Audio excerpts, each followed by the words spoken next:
Yo me publico episodio 21.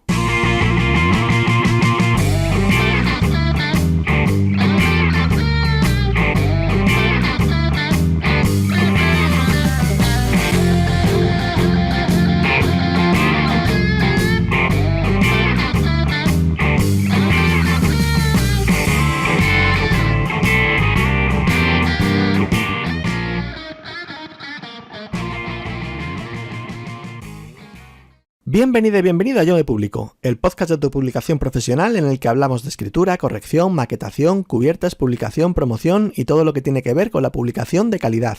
Soy Alberto Del Vado, escritor independiente y culpable de todo lo que vas a oír. Si quieres saber más cosas de mí o de mi trabajo, visita yomepublico.com. Hoy es lunes 25 de mayo de 2020. En el episodio de hoy tenemos como invitado al escritor murciano afincado en Huesca, Esteban Navarro. Esteban es uno de los autores que formó parte de la llamada generación Kindle en los inicios de Amazon. Es un autor prolífico que lleva publicadas más de 20 obras. Casi en su totalidad pertenecen al género negro policíaco, aunque la última de ellas, Rock Island, se adentra en las aguas del género de misterio y aventuras. En esta entrevista hablamos con Esteban de su carrera literaria y de cómo lleva a cabo él mismo las labores de edición. ¿Quieres escucharla? Pues vamos a ello. Esteban Navarro, bienvenido a Yo me publico. ¿Qué tal estás? Muy buenas, encantado de estar con vosotros, estupendamente. Uh-huh. Hasta hace poco, casi la totalidad de tu obra eran novelas policíacas. En esta reciente Rock Island te sumerges en el género de misterio y aventuras. ¿A qué se ha debido este cambio? Bueno, sí que es cierto que siempre escribía o escribo novela policíaca, novela negra, pero no dejan de ser novelas de misterio y entonces también hay que ampliar un poco los horizontes, sobre todo literarios. Ya me introduje hace un año en el thriller histórico, que no deja de ser una novela negra, pero ambientada en épocas remotas, y ahora he dado un poquito, un salto, pero tampoco es excesivo, porque también sigue siendo una novela de misterio, también sigue siendo una novela negra, también hay crímenes. Lo que pasa es que con una ambientación más externa, más exterior, y para salir un poco de la rutina. También no hay que cansar tanto al lector con siempre escribiendo el mismo tipo de novela. Uh-huh. Y hablando del lector, ¿cómo están respondiendo tus seguidores a este giro? Bueno, a ver, la Rock Island la he presentado. Bueno, en principio Rock Island es una novela que no estaba previsto escribir, ni siquiera tenía programado esta novela. Ha surgido de la cuarentena. La primera semana de la cuarentena me agobié mucho. Bueno, pues, supongo como todo el mundo, el hecho de estar encerrado, de no poder salir, y no solo de no poder salir, sino de que tampoco te visitaran.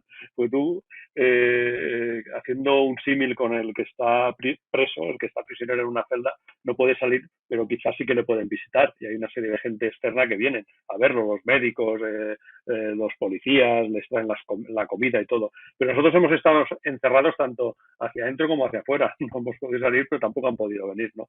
Entonces, el hecho ese de ese agobio que se vislumbraba y sin tiempo límite, porque también la cuarentena, ahora ya vamos viendo los tiempos, pero al principio no sabíamos esto que iba a pasar, y ahora ya nos hemos relajado un poco, pero sí que es cierto que al principio era una locura.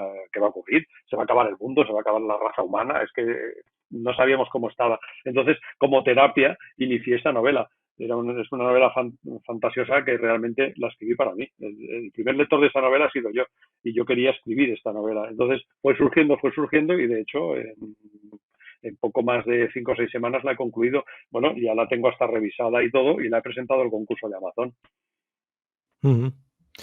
Y siguiendo con esto de las etiquetas, ¿crees que para hacer carrera en el mercado editorial es mejor encasillarse en un género para tener una comunidad sólida? ¿O tenemos que escribir lo que nos pida el cuerpo aunque tengamos que ser infieles con nuestros lectores?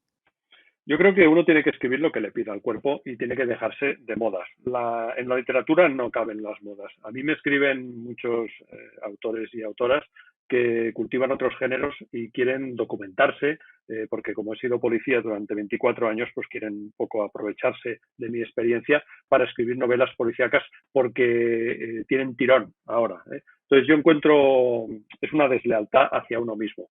Los primeros que tenemos que ser cabales somos con nosotros mismos. Entonces, si nosotros tenemos un género, no tenemos que tirarnos al monte a escribir otro género porque creamos que ese género va a vender más o va a vender menos. Yo hay un dicho que siempre digo y siempre repito, que si haces algo para ganar dinero, nunca ganarás dinero. Si haces algo porque te gusta, quizá llegues a ganar dinero. Entonces yo creo que uno tiene que ser fiel a su forma de escribir y si cada uno tiene, pues el que escribe romántica, pues escribe romántica y el que escribe ciencia ficción, escribe ciencia ficción. Pero no hay que meterse en campo contrario y sobre todo sin experiencia. Sí, pues estoy totalmente de acuerdo porque ya bastante duro es esto de escribir como para encima hacerlo con cosas que no te gustan. Bueno, para quien no lo sepa, Esteban, explícanos brevemente de qué trata Rock Island. Bueno, Rock Island es una novela principalmente de aventuras y he utilizado unos ingredientes quizá bastante manidos dentro de lo que es la literatura de este tipo, pero los he cultivado a mi manera. Es un avión, es un avión que realiza un trayecto determinado y ahí es un avión grande con 200 pasajeros, pero hay 4 pasajeros que son los que yo he escogido para que se sobrevivan a un accidente de ese avión. Entonces son 4 personas con un nivel cultural todas distintos, de diferentes edades, de diferentes orígenes y con diferentes expectativas. Y caen en una isla desierta. En principio han tenido suerte de sobrevivir y no hay más riesgo del tiempo que tarden en rescatarlos. Y ahí viene un poco el paralelismo con esta cuarentena. Están en la isla, pero sin darse cuenta están prisioneros, no pueden salir. No pueden salir por unas cuestiones físicas de la orografía de la propia isla, de la geografía que les impide salir, pero tampoco les rescatan porque hay un peligro, y eso forma parte de la trama de la novela, que impide que nadie pueda acercarse a la isla, ¿no? Entonces, es la convivencia entre estas 4 personas. Primero, la primera intención es salir, es regresar a sus vidas, pero luego también la cosmovilidad de estar contentos, porque algunos están contentos con estar allí, porque están aislados del mundo, no hay los peligros exteriores, no hay la lucha de clases, no hay constantemente necesitan dinero para comprar comida, porque allí tienen de todo en la isla. Entonces, lo que se trata la isla, sin destripar o sin llegar a comentar de qué va la novela, porque la novela, la gracia es que la gente se rodea, es un poco la convivencia entre 4 personas que no se conocen en un lugar aislado con un peligro interior que está allí, que no les deja salir, y cómo ellos van sobrellevando el día a día hasta que esperan a que les vengan a rescatar finalmente. Muy bien. Se podría decir que has escrito desde siempre. Ya de pequeño interpretabas las palabras de tus familiares y las transformabas en epístolas con una Olivetti y también, bueno, escribías tus diarios, pero si no me equivoco, tus primeras novelas se puede decir que están ligadas a tu carrera en el Cuerpo Nacional de Policía. ¿Qué incidencia ha tenido tu carrera policial en la literaria? Pues ha tenido una incidencia bastante importante. De hecho, mi primera novela publicada, y fue la que me abrió la grieta de la publicación, fue La casa de enfrente, que es una novela que escribí pues quizá hace 23 o 24 años. Yo creo que la empecé estando de prácticas en la Policía Nacional. Era una novela negra, una novela policíaca, una novela, digamos, tradicional de lo que es el género negro. Y entonces sí que es cierto que he aprovechado los conocimientos que he ido adquiriendo en la policía y sobre todo los contactos, porque cuando tenía que saber algo, pues solo tenía que subir a la planta de arriba, hablar con la de científica o irme al despacho de al lado y hablar con el de delitos económicos para que me, oye, pues esto cómo lo hacéis, esto cómo no lo hacéis. Entonces, la influencia de mi carrera profesional como policía para la literatura ha sido casi total. Bueno, y continuando con tus inicios, se puede decir que eres uno de los viejos rockeros de Amazon, uno de los estandartes, diría yo, de la generación Kindle. ¿Qué recuerdos te vienen a la cabeza cuando oyes ese término, generación Kindle? Mira, lo de generación Kindle es un concepto que surgió a través de las redes sociales. De hecho, el primer tweet, y además tengo por ahí una captura, me parece que es de febrero del 2012, o sea, ya ha llovido desde entonces. Y fue a través de que Ediciones B tenía un sello digital que era B de Books, que no sé si existe ahora, y entonces fichó a todos los autores que estaban en el top 10 de los libros más vendidos. Entonces, en esa época habíamos una serie, bueno, el primero era Juan Gómez Jurado, que es un clásico. Juan Gómez Jurado siempre ha sido uno de los pioneros y uno de los que más han tirado en digital con sus novelas. Y luego había ciertos autores como Antonia Corrales, Bruno Nievas, Marta Querol, Blanca Miosi, que también es una legendaria, Fernando Trujillo, bueno, Armando Rodera, que no digo más, me voy a dejar algún nombre seguramente. Entonces, eran autores, lo que nos igualaba era que éramos autores que no habíamos publicado antes, que éramos poco conocidos, a excepción de Juan Gómez Jurado, que tampoco era muy conocido, pero ya era más conocido que nosotros. Pero bueno, si apartamos un poco a Juan Gómez Jurado, que también estaba allí, pero él ya había publicado antes, además había ganado un premio muy importante, todos éramos autores que éramos poco conocidos y nos dimos a conocer a través de esta plataforma digital. Entonces, en un tuit, en una especie de conversación, se me ocurrió, haciendo una analogía a las diferentes generaciones literarias, dije, pues quizás estamos ante una generación de nuevos autores, digo, nos podríamos llamar la generación Kindle. Y 4 o 5 días después salió un artículo en El País, además lo recuerdo, en la revista Cultural, que nos nombraba como generación Kindle y ponían en el artículo que me lo habían leído, que lo había puesto yo, o sea, que habían cogido ese concepto. Y de hecho se ha perpetuado, ahora incluso después de 8 años, que más que nada la generación Kindle ha quedado como un sentimiento de pertenencia a una generación pionera dentro de la publicación digital. Hay muchos autores, entre los que yo me incluyo, que nos reconocemos como parte de esa generación. Y respecto a esa generación, los autores de ahora, ¿crees que ha cambiado mucho? En concreto, ¿está más profesionalizado el autor independiente ahora que cuando tú comenzaste a publicar en Amazon? A ver, cuando nosotros comenzamos, al principio, era lo de la autopublicación, era una salida. O sea, no era una opción. O sea, no había más opción. Si no te publicaban las editoriales, como en mi caso, a ti nunca me habían querido publicar las editoriales. De hecho, la casa de enfrente hacía 20 años que la tenía terminada y me había arrastrado, literal, por editoriales, por agentes literarios, buscando ese hueco para que me publicaran la novela. Entonces, a mí el desembarco de Amazon en Europa lo que me dio es la oportunidad de que la novela fuera visible y que los autores les gustaran. Entonces, la diferencia que hay es que antes no había más, o sea, no era una opción, o sea, o no te publican las editoriales o te publicabas, y ahora sí que hay una opción, y yo me pongo como ejemplo porque a mí sí que hay editoriales que me quieren publicar, pero yo no quiero publicar con ellas, es decir, que ahora ya tengo la opción de hacerlo. Entonces, retomando un poco tu pregunta, yo creo que sí que se ha profesionalizado más y la autopublicación es un concepto más dentro de la publicación que cada uno puede elegir libremente según sus intereses. Bueno, acabas de hablar de la casa de enfrente, que estuvo varios años en un cajón y pasó de ahí a número 1 en Amazon. Luego llegaron las editoriales tradicionales, principalmente, bueno, ya has hablado de Ediciones B, con quien publicaste creo que 8 novelas. Y luego el regreso a la autopublicación. ¿A qué se debió tu vuelta a la independencia? Mira, yo lo que más valoro de la autopublicación es el control que tienes total sobre tus novelas, no solo sobre el texto, sino sobre hasta dónde llegan la portada, la maquetación, las correcciones o cualquier cosa que se te ocurra. Yo he regresado a la autopublicación también forzado porque las editoriales no me quieren publicar.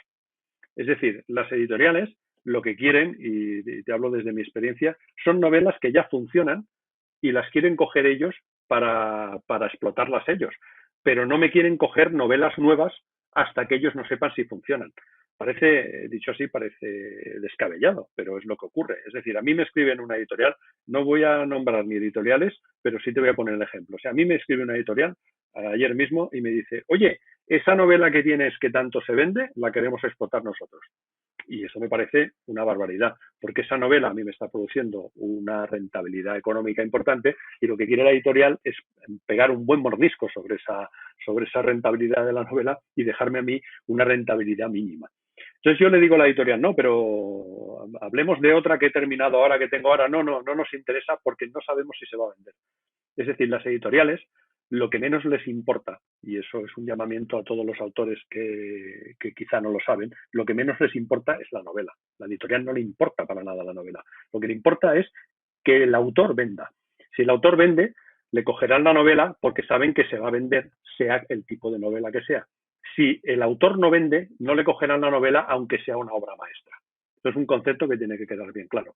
Entonces, visto desde esa perspectiva, que es una perspectiva que tengo yo, que será más o menos acertada, no lo sé, pero es una perspectiva personal, yo no quiero trabajar con una editorial que no deja de ser una empresa, que el único interés que tiene no es en mi novela, sino en mí. Si yo vendo más, si me muevo más o si me muevo menos. Cosa que con la autopublicación, mis únicos receptores son los lectores y las lectoras, que ellos tienen más interés en la novela que en mí, porque me podrán conocer, me verán en las redes sociales, que yo soy muy pesado y muy machacón en las redes sociales, pero en definitiva me leerán si les gusta o no la novela. Entonces yo creo que en mi caso la autopublicación es lo mejor, y yo he puesto el ejemplo porque hace 3 o 4 días rechacé una editorial que me escribió interesado en una novela que ya está publicada, una de las que tengo autorizadas. De hecho, Ediciones B, las novelas que me cogió eran novelas que ya estaban publicadas. La casa de enfrente, Los Fresones Rojos, Los Ojos del Escritor, 10 días de julio. Esas novelas yo ya las tenía publicadas. Lo que hicieron es ponerle su sello, cogerla ellos, y si yo esa novela me daban un 70%, pues ellos me pasaron a dar un 10%. Y se quedaron, esa horquilla, ese margen, se lo quedaron ellos. Yo al principio lo aceptaba porque pensaba que era un beneficio para mí, porque la novela se iba a vender más o iba a tener más proyección, pero después de estos 8 años de experiencia ya he visto que no, que realmente no. Entonces yo prefiero seguir teniendo mis novelas publicadas yo, les cambio la portada cuando me apetece, cuando les puedo hacer correcciones, les hago correcciones y tengo un control total sobre la novela.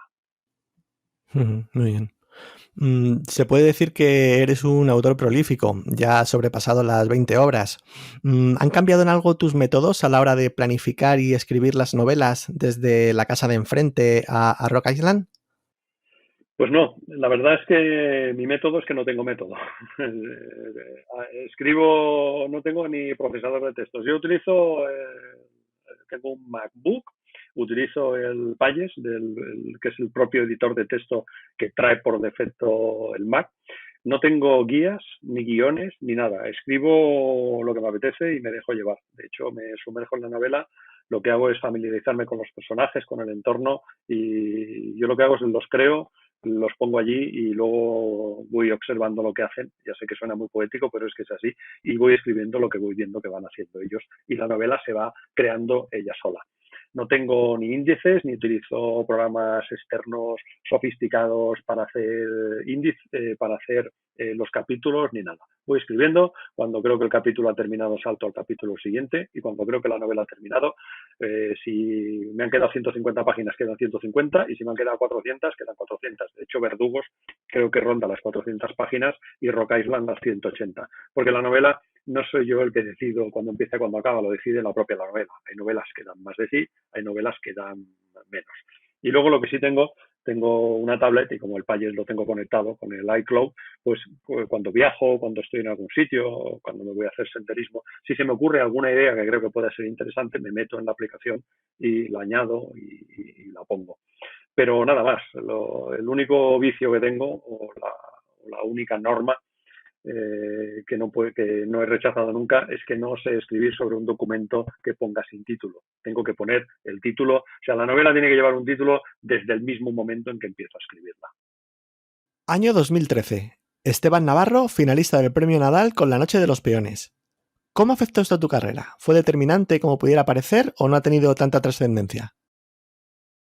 Vamos a ver, ahora ha pasado el tiempo, estamos hablando, han pasado 7 años. Lo del Premio Nadal fue un espaldarazo muy importante, sin ni siquiera haber ganado el premio, porque era un autor recién llegado. De hecho, La Casa de Enfrente no se publicó con Ediciones B hasta noviembre del 2012.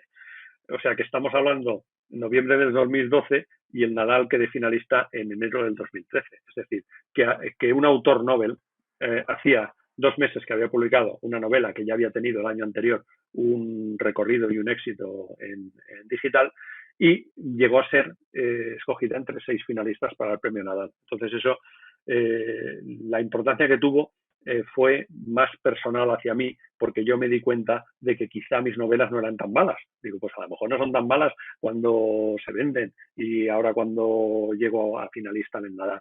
Pero luego también desde el punto de vista mediático, sobre todo la prensa, se hizo mucho eco ese hecho, y entonces, bueno, de hecho, en La Noche de los Peones, Destino no la quiso, o sea, quedó finalista, pero Destino no quiso la novela. Y entonces me llamaron Ediciones B inmediatamente y la quisieron y se publicó. Pero ya independientemente del recorrido que haya tenido, bueno, todavía está, de hecho, el otro día me metí en la página de las librerías de España y vi que todavía está en 40 librerías. Digo, pues fíjate, una novela que se publicó hace 7 años y aún está en 40 librerías, o sea que todavía funciona, cuando las novelas ya se sabe que en pocos meses ya se extinguen, porque ya pierden el interés y porque hay otras novelas que las reemplazan. Pero el espaldarazo y el empuje y todo fue importante. De hecho, fíjate los años que hace que ha pasado y todavía me lo has preguntado. O sea, es una cosa que todavía, esa muesca, digamos, en mi revólver literario todavía está ahí, todavía se ve. Además del Nadal, has participado en varios concursos y ganado alguno de ellos, bien con relatos o con novelas. ¿Qué tienes en cuenta a la hora de presentarte y cómo decides en cuál participar y en cuál no? Es una cuestión estrictamente azarosa. Es decir, estoy en casa, de repente veo, el año pasado gané un ensayo de ciencia ficción en la Universidad Politécnica de Cartagena. Y estaba, además no recuerdo, yo voy mucho a la biblioteca municipal. Bueno, ahora no, estamos en cuarentena, pero voy mucho. Además vivo muy cerquita y entonces me subo a la segunda planta, que en invierno está aclimatada con calefacción y en verano con el aire acondicionado, y me siento allí y estaba navegando. Además pero navegando por curiosidad, estaba mirando y tal, y de repente vi las bases de un concurso sobre ciencia ficción que convocaba la Politécnica de Cartagena.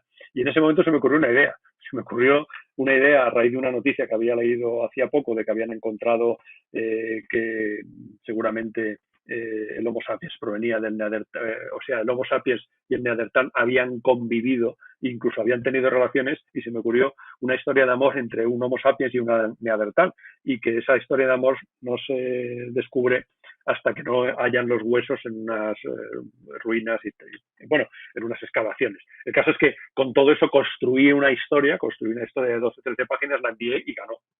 Por eso digo que también fue un poco una casualidad encontrar eso. Enseguida me vino la idea, algo que tampoco suelo escribir yo, pero yo pienso que para escribir lo importante es tener la idea clarísima, que es lo que me pasa a mí. Yo cuando inicio una novela, en el caso de Rock Island o de Verdugos o cualquier novela, lo que tengo clarísimo es la idea. Luego el desarrollo no lo sé, eso ya lo voy viendo sobre la marcha, pero una vez que tienes la idea, los escritores somos gente de eso, de impulsos, ¿no? Pero obcecarte en plasmar esa idea y en expresarla para que los demás entiendan qué es lo que tú querías decirle.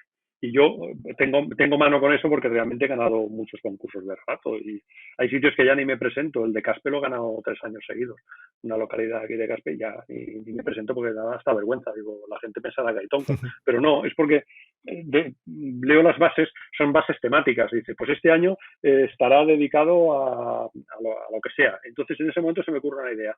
Y lo que hago es, además, en una novela cuesta más, porque una novela tienes que desarrollarlo durante 300 páginas, pero en un relato de 4 o 5 páginas a veces hay concursos que he ganado que los he escrito con el móvil, porque me ha pillado a lo mejor en un viaje en el AVE y que me tenía que ir a Gijón, a la Feria del Libro o a Madrid o lo que sea, he leído las bases y 4 páginas, digo, pues lo he escrito con el móvil y no me da cosa decirlo, y luego lo he presentado y he ganado el concurso, o sea que pero eso es el impulso instantáneo, ese momentáneo que tienes cuando ves algo y te arrolla la idea.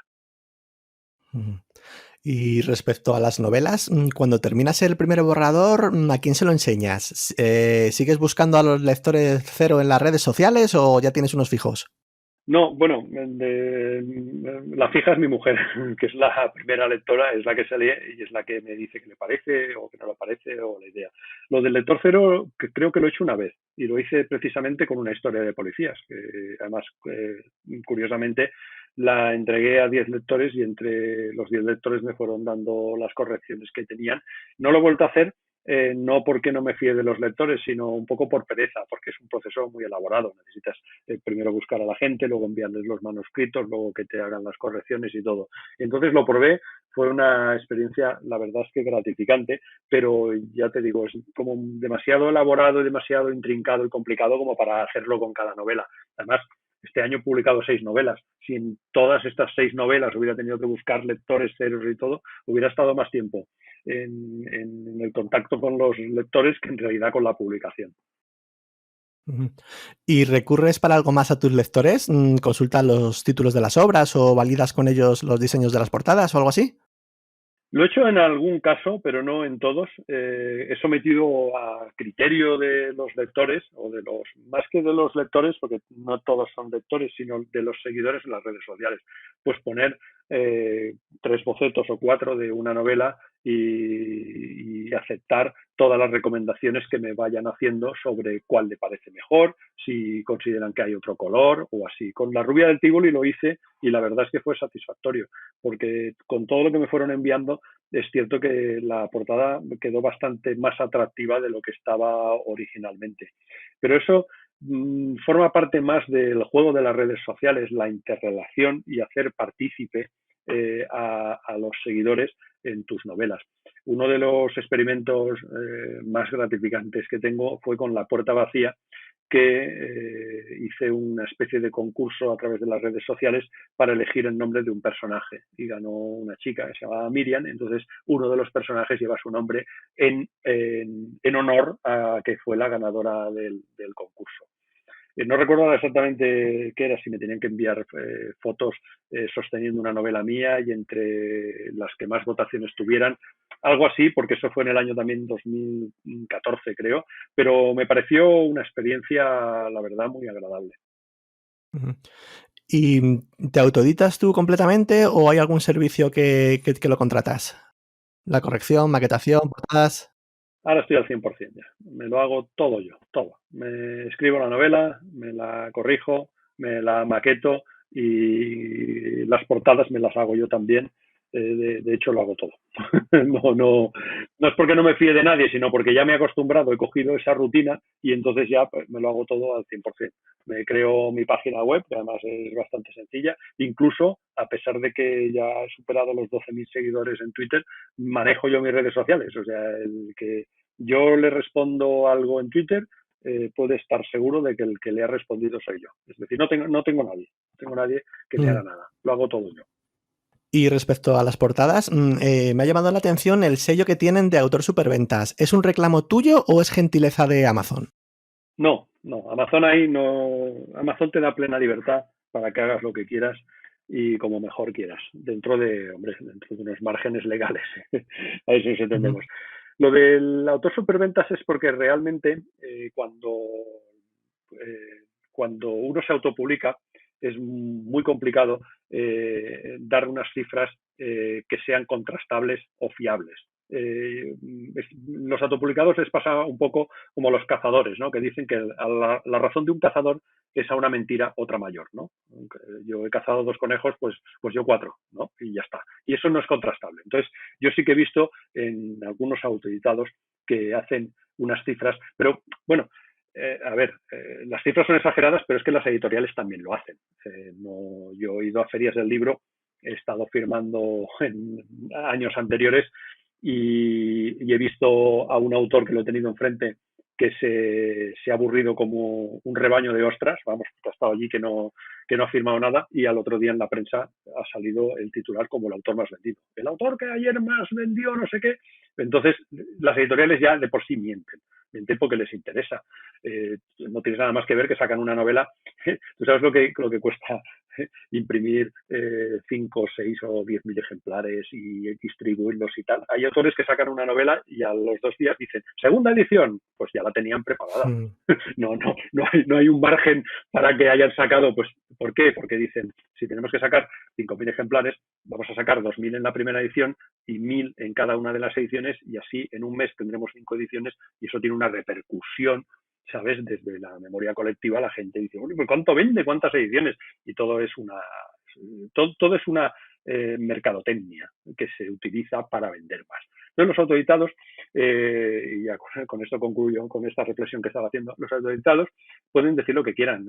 Yo puedo decir que he vendido de Rock Island 200.000 descargas y tú pues no tienes manera de comprobar si eso es cierto o no. Pero en el caso de la casa de enfrente, como la casa de enfrente la cogió una editorial, la editorial, que ahora es Random House, cada año te envía un listado muy extenso donde te pone dónde se ha vendido y dónde tal. Entonces la casa de enfrente ya el año pasado llegó a las 50.000 descargas.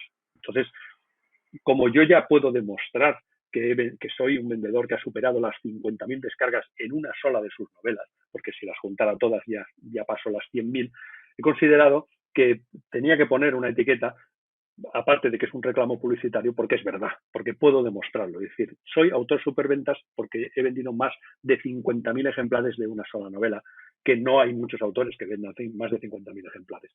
Es decir, como lo puedo demostrar, lo pongo para que la gente lo vea y para que la gente diga, oye, pues es verdad, este autor vende mucho. ¿Y cómo planificas tu estrategia de precios? ¿Los mueves mucho? ¿Depende de cómo vayan las ventas? ¿Sigues el mismo sistema siempre? Cuéntanos. Yo con el tema de los precios tengo una especie de guerra declarada con las editoriales, porque, a ver, en el papel hay una horquilla de un mínimo y un máximo que está supeditada al tamaño de la novela. Es decir, una novela con unas determinadas páginas, con un determinado grosor, con una determinada categoría, no puede costar menos de ni más de. O sea, sacas una novela, las novelas estas clásicas, por ejemplo, de tapa blanda, tipo Destino, el formato este que hacen de la novela que es un poco más estrecha y así un poco alta, con grosor, son novelas que te pueden costar entre 14, 15 euros o 20 euros. No hay más, ¿eh? Es decir, tú no vas a encontrar una novela de estas por 35 euros, porque no existen en la librería, y tampoco la vas a encontrar por 10 euros. ¿Vale? Tienen un margen. Sin embargo, en el digital, por lo que sea, no lo sé, no se aplican el mismo criterio. Entonces, en el digital encuentras una novela por 87 céntimos y una novela por 14 euros. Entonces, ese margen me parece una barbaridad, ya no aberrante, sino incluso un insulto al lector. Yo sé lo que cuesta publicar una novela digital, sé los costes que hay, una novela digital. Entonces, poner una novela digital a 13 euros y medio o a 9 euros, hay determinadas editoriales que ya las novedades las sacan a 9 euros, pues me parece un abuso. Entonces, ¿yo qué he hecho? Claro, tengo que predicar con el ejemplo, porque si yo voy diciendo todo esto y luego hago lo mismo, parece como que yo soy especial. Entonces yo me he puesto un límite, y el límite está en 3,99. Ninguna de mis novelas autoeditadas, de las últimas 12 que he publicado, vale más de 3,99. Ese es mi tope. Yo considero que a partir de ahí, cada uno que haga lo que quiera, pero yo en lo personal, yo no voy a poner una novela de 5, 6, 7 o 8 euros. 3,99 es el tope. Eso sí, a la hora de poner una oferta de fin de semana o un mínimo y tal, lo que hago es barajar la mitad del precio. Entonces, de vez en cuando cojo, como Amazon te lo permite, y digo, pues este fin de semana voy a poner esta determinada novela a 2 euros. ¿Por qué? Porque es la mitad de 3,99, que ya es barato. Yo ya considero que 2 euros es un precio bastante asequible. Pero mi límite está ahí, en 3,99. Ujú. Y hablando de las ofertas, no sé si todos, pero al menos la mayoría de tus libros autopublicados están dentro del programa KDP Select. Sin entrar en cifras, porcentualmente hablando, ¿obtienes mucha diferencia entre las regalías por descargas y por páginas leídas? Pues la verdad es que no me he puesto mucho, no me he puesto a mirarlo, y tampoco acabo de entenderlo muy bien cómo funciona. Sí que entro en cada PSL y sí que lo veo. Ellos ponen, de hecho, ponen de tanto en tanto un Kindle Flash y ponen, pues durante este mes esta novela 2 euros, y algún Kindle Flash de estos puntuales que hacen, que entonces se nota porque la novela se disparan las ventas. Y yo no solo miro el resultado final, es decir, lo que me ingresan cada mes. Y alguna vez que lo he cotejado sí que me he dado cuenta de que se me lee mucho. De hecho, en páginas leídas, pues estamos hablando de miles de páginas leídas, entonces se me leen mucho. Y yo creo no sé, no, ya te digo que no he profundizado, que casi gano más con las páginas leídas que con las novelas vendidas. Ujú. Así, a grosso modo, no te lo sabría decir porque tampoco me he metido, no me he puesto a hacer un análisis realmente de cómo funciona, pero yo sí que sé que lo de las páginas leídas a un autopublicador es algo bastante rentable. Cuanto menos a la par, ¿no? Podemos decir. Pues mira, pues sí, más o menos podríamos hacer una cifra quitando entre medio que haya a lo mejor una oscilación un poco hacia arriba o hacia abajo, pero yo creo que a la par. Ujú. ¿Y qué opinión tienes de los 5 días de promoción gratuita, que parece que están un poco en desuso? ¿A ti cómo te funcionan? Yo no los utilizo hace tiempo, precisamente, lo has dicho tú. En la misma pregunta me has dado la respuesta. Están un poco en desuso. Yo creo que antes tenían más interés, pero yo ahora, pues realmente no. Yo ya no lo uso, ¿eh? Antes lo había usado alguna vez. Eh, tengo una sensación yo, y siempre hablamos desde la experiencia personal y desde la intuición personal, de que la literatura tiene que ser barata, pero no gratis, porque lo gratis se deprecia por sí solo. Yo creo que hay el refrán que dice que a caballo regalado no he el dentado, ¿no? Entonces, si te van a regalar un caballo y no lo vas a utilizar porque te lo han regalado, pues mejor que no te lo regalen y te cobren algo. Entonces, yo creo que cuando la novela está gratuita, la gente se la descarga porque está gratuita, pero luego no acaban leyéndola. Tengo yo esa sensación, ¿eh? Me da más la sensación de que la gente lee lo que ha pagado. Entonces, yo prefiero que vender 100 novelas a 3,99 y que lean 80 que no que se descarguen 3.000 gratis y solo lean 10. Así, más o menos. Ujú. Y respecto a la publicidad de pago, ¿inviertes en algo, en Amazon, Facebook o Google? He ido probando. Yo creo que todos los autores en algún momento hemos ido probando a ver cómo funciona esto. Lo que sí sé es que Twitter y Facebook no funcionan. La gente, o sea, tú puedes pagar publicidad en Facebook y es igual. Puedes gastarte el dinero que te gastes y las novelas no se van a mover de ahí. La única que está funcionando ahora es la propia de Amazon, la purchasing de Amazon. Este sí que está funcionando y sí que tengo ahí, pero no invierto mucho. Ya he configurado los anuncios, tengo un gasto diario bastante pequeño y ahí sí que se nota.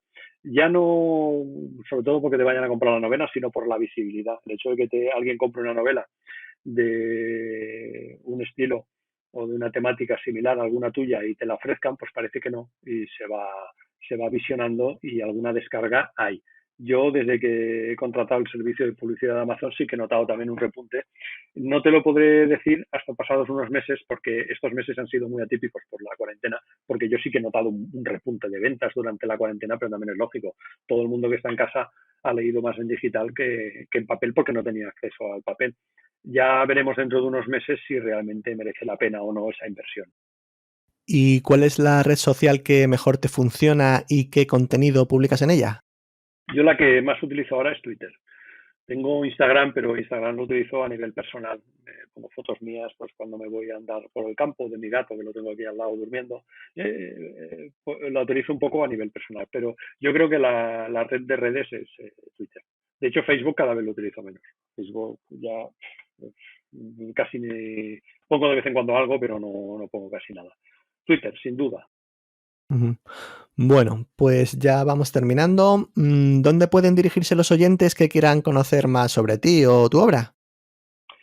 Bueno, pues yo creo que Google, pones Esteban Navarro, de hecho hay un artículo ahí en Wikipedia bastante completo, donde, bueno, ponen a veces cosas, de vez en cuando entro, pero veo que pues se mete alguien y añade cosas que no son, o quitan. Wikipedia también es muy manipulable, pero es bastante completo todo lo que pone.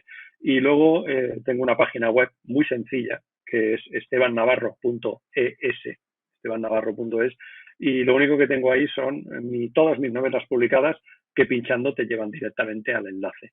Y si no, en Amazon. Yo siempre apuesto, bueno, como abanderado y promotor de la generación Kindle, yo apuesto porque se lea en Kindle. Leer en Kindle es barato, es rápido, es económico, es fiable, es que todas las aventuras. También me sabe mal porque sé que hay una industria ahí montada de editoriales, bueno, de libreros, del librero tradicional de toda la vida y tal, pero uno tiene que ser consecuente con sus propias ideas. Entonces, si yo soy uno de los pioneros en la generación Kindle y he apostado por la generación Kindle, pues yo lo que quiero es que la gente lea en Kindle. Entonces, en Amazon pueden encontrar mis novelas y, como siempre digo, baratas. no van a pagar más de 4 euros por ninguna. Bueno, pues nada, dejaremos todos los enlaces en las notas del programa. Ya la última. Esteban Navarro, ¿por qué escribes? Es una necesidad.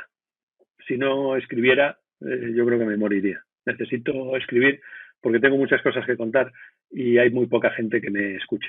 De hecho, te juntas con alguien y le vas a contar algo y te dicen que tiene su propia vida o que tiene cosas que hacer o tiene cosas. Entonces, escribir es la manera de contar sin molestar a nadie. Y yo tengo muchas cosas que contar y necesito contarlas. Muy bien. Pues Esteban, muchas gracias por este ratito de charla. Te deseo mucha suerte en el concurso de Amazon y bueno, y en el resto de tu carrera literaria con todas tus novelas. Un abrazo, Esteban. Gracias a ti, Alberto. Pues por hoy eso es todo. Espero que te haya gustado el episodio. Si es así, te agradecería que dejaras un me gusta en iVoox o una valoración de 5 estrellas en Apple Podcast para darle visibilidad al programa y seguir creciendo. Y si quieres hacerme llegar alguna consulta o sugerencia, ya sabes que puedes contactar conmigo en alberto@yomepublico.com. Espero volver a tenerte el próximo lunes por aquí. Un abrazo y feliz semana.